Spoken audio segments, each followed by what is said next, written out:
Hi, Griffin says Griff. hi. I love you. I miss you so much. He goes, no, you don't. No, I do. I really do. Kidding. Okay. He knows. Mom, I love you. I miss you. I've rearranged my room. I haven't finished doing it yet. Okay. And when I sat down at lunch to meditate for our session, Uh-huh. it was, the couch is moved. Because now they're going to be sitting in different places. Your mother always sits on the couch. She does. That was her. Yeah. She's a Straight, couch sitter. straight Comfortable. posture. Yeah. So now she's over there. We've got rearranging. My football players are to my left. Hi, guys. 1, 2, 3, 4. 4 of them. Sweet peas. Only 3 Hi, of them. guys. Hi, y'all. Family. 1, 2, 3, 4. 4 family. Good And morning, then fam. Griffin is always on the other side of the camera. Is Peggy here? Because if she's not, we're going to need to talk to her before the end of the... Your mother will go get her. Thank you. It's so hard being the mom role. I don't think I'd ever come back as a mom. No. Ken's got it figured out with no kids. It's so hard because you just want to, you don't want them to fall. So you're trying to catch them. And part of life, like Griffin said before, is there really is no right and wrong, bad or good. You kind of got to teach your kids that before you realize that. But it's Murphy's Law is always going to kick in. Whatever can go wrong will go wrong. And that's just the way it is. There's always a sunshiny day and there's always going to be rain. It's just the way it goes.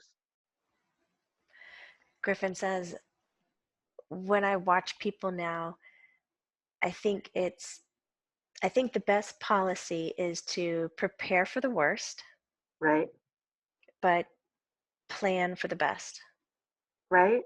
Like energetically, you set up for the best possible outcome.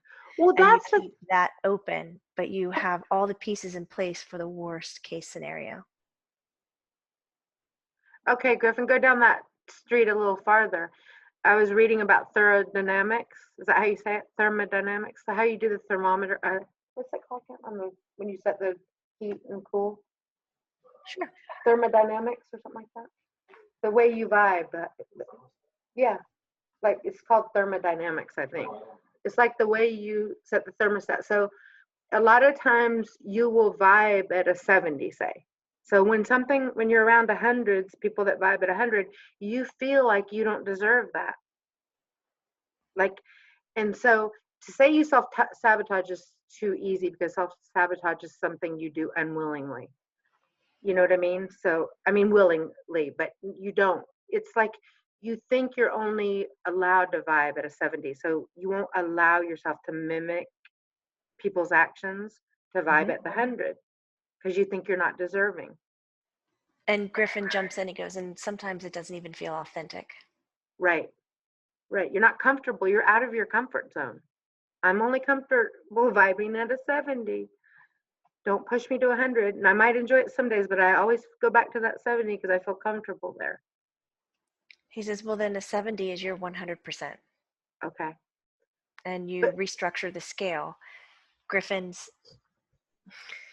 big hand gestures that I'm not going to mimic, but he says that the problem is when we start comparing my 70 to your 100, when it really needs to be a comparison of, are you at your best?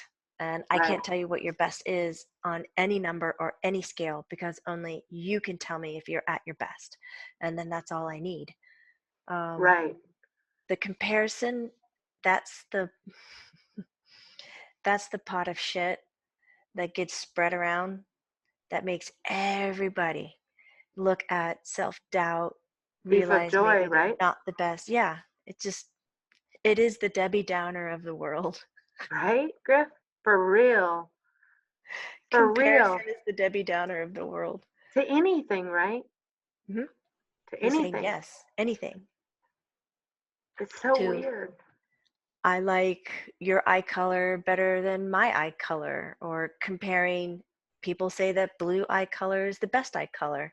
Right. That's bullshit. First of all, it's somebody's opinion.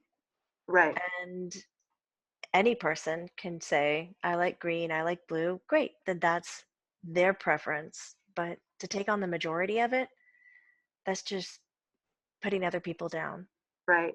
Are there situations like, I've got Dylan out here with the baseball, and I think everyone can relate to this because it applies to everything. Let's say I'm a better cook and I go on a cooking show, and the people in front of me, I know I can cook better, but I don't get an opportunity. So it brings self-doubt. It brings all those questions. Should I quit? Is this a false dream? All those things and sometimes is it sometimes a wake up call, or is there a reason why everything's in the order it is? Sometimes. And you just got to wait it out. It's just unfortunate. Griffin says, I would say that there is a reason to everything. Okay. Life is not haphazard. And Okay. just because you weren't dealt the opportunity, it is Uh-huh. not a measurement of your cooking abilities.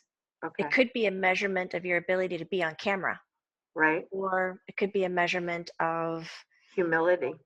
yes, yes. And he says it might not be where your skills are needed the most. Right. He says anytime you're getting an outcome in your life that you don't want, that you feel like you've been dealt the bad card or you've been not offered, like some external bigness has said, you can't have it. He goes, that's when you need to stop and just kind of reassess. What is it that I really need? Is this the path that I can do this? He goes, if you keep participating and keep asking the questions, then you're always going to be in the best place for you. Right. You know, he goes, I have to ask sometimes. I watch people who do the same thing, do the same thing, do the same thing, and they expect a different fucking outcome. Ooh, F. But they're not going to get Insanity. it. Right. Insanity. Yes. Yes. Because you got to change what you do. And the Right. part of changing is simply asking, am I getting back what I'm putting out? And if I'm not, then let me shift it up a little bit. Right. Absolutely. Absolutely. And I agree. shifting it up could be simply talking to the TV producer or talking to the person you audition to. And they Right. say, oh, we actually thought you were a better fit for this other show, not this one. And you're Right. like, oh, I had no idea. Right. Right. Absolutely. Because um it would make me sad if I questioned my cooking and gave it up. I would hope that I would continue cooking at home and working on my skill instead of self-loathe and think, "Oh my God, I suck at life and I'm done." You know what I mean? Yeah, he goes, like that one fucking person's opinion of when they Matters. tasted that one cake that Right. you made even mattered. Right. So if you're Even if it's a somebody, flop. Yeah. yeah, he goes, if you're somebody who is saying that external input, now you're gonna make fun of me, input, he's putting R's into words now that just To don't belong. F you up. Yeah. Stop. If that external input means more to you Right. than what your dream or your passion is, you're imbalanced. Your Right. your muscles are off. Right. Absolutely. I go sit Absolutely. down and figure out why in the world are you valuing that one person's opinion Right. over what you really desire out of life. Right. Right. That's He calls that drive, Yeah. passion. Yeah. Absolutely. And I think we're all guilty of that, you know, and we live in this age now where anything's possible for if you expose yourself. Yeah. You don't need a middleman. It's right here, you know.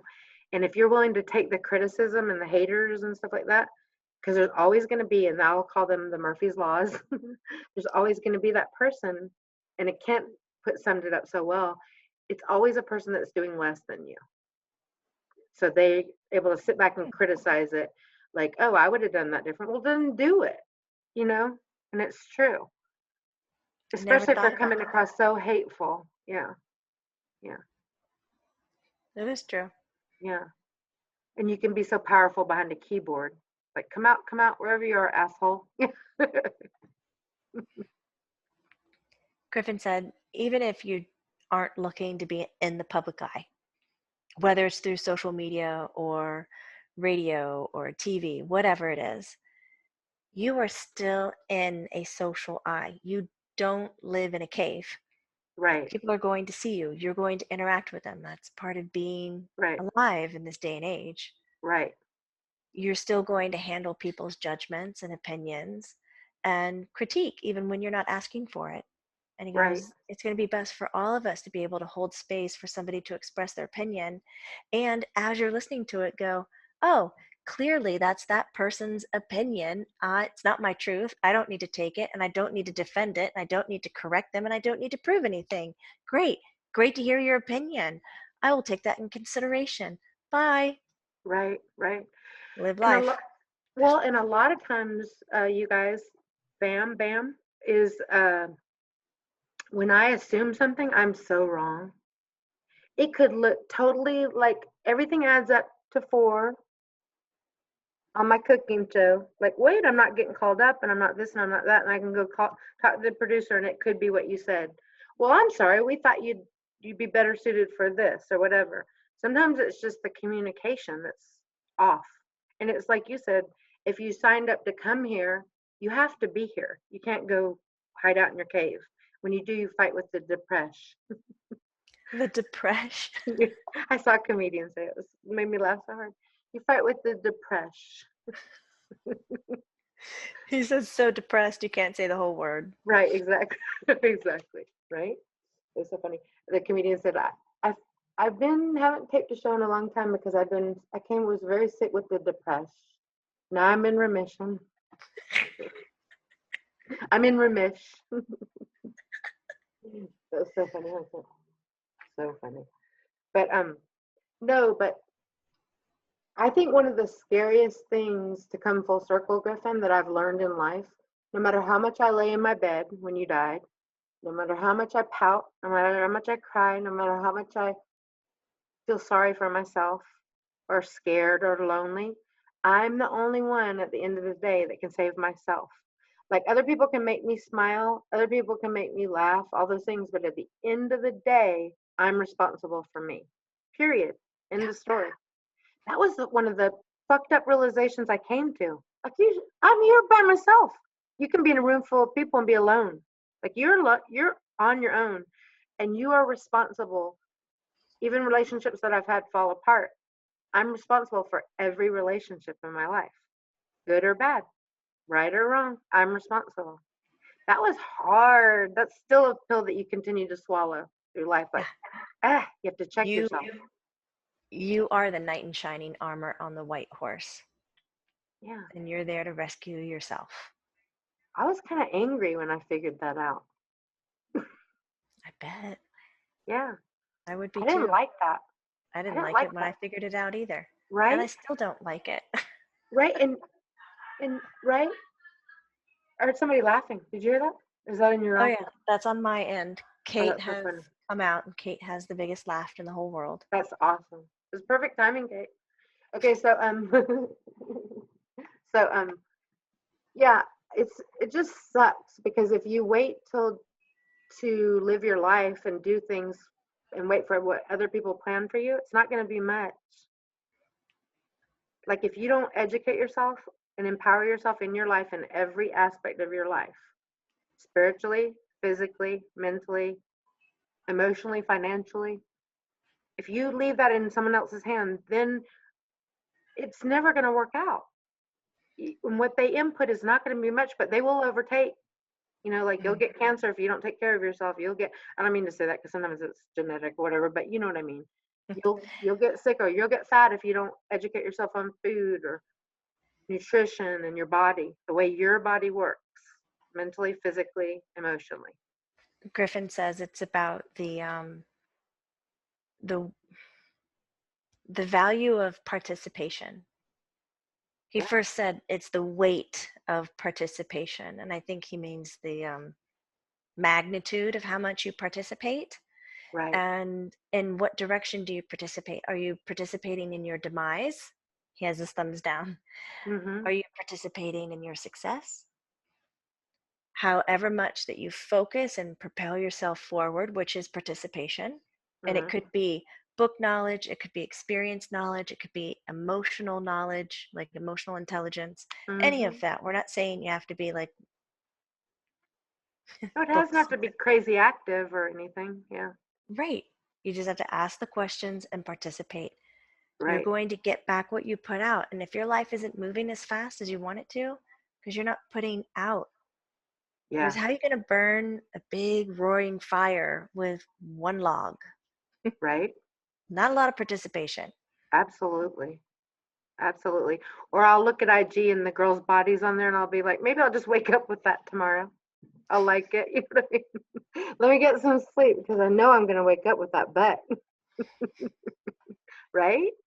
It's like it's screwed up, Griffin. I didn't know this was such a I thought I could come here and just live on the bench and this doesn't work out that way. Nothing gets done. Nope. You have to participate. And depression and participation don't go well together. Pendulum. Right? Right? Mhm. And he Anything says, else? Go he ahead. says that there are people out there that would argue the shit out of that, saying that they're depressed and they've done everything that they can, Right? everything that they can. And he goes, and I will argue back and state, if you're not getting the outcome that you want, then you haven't tried everything, Right. because Absolutely. anything is possible. Right. And I guess, Good point. that's the only reason I got scared for Dylan because you can quit and you can learn that lesson and you can not play at all or whatever, and that's fine. And maybe you're meant to do something else. Who knows? But when you love something that there's a time frame on, as the older person, you want to like, no, you can't do that now. You're on a time clock. You know what I mean? Mm-hmm. But you have to just let their journey be theirs unless they ask for help or ask for input. That's so hard, you know? Because my way isn't the right way either. I don't know what I'm doing either. Just trying to help. He says that's the only benefit about being dead. Right. You don't have to do that. Help without being noticed. Right. Right. Isn't that cool?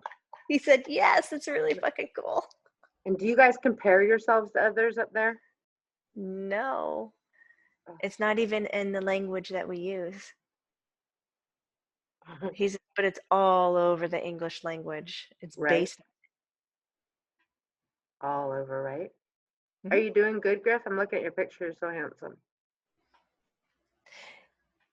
Stop. He goes, yes, I am. And then he's starting to show me his muscles. I'm like, Little okay. bragger. Little bragger.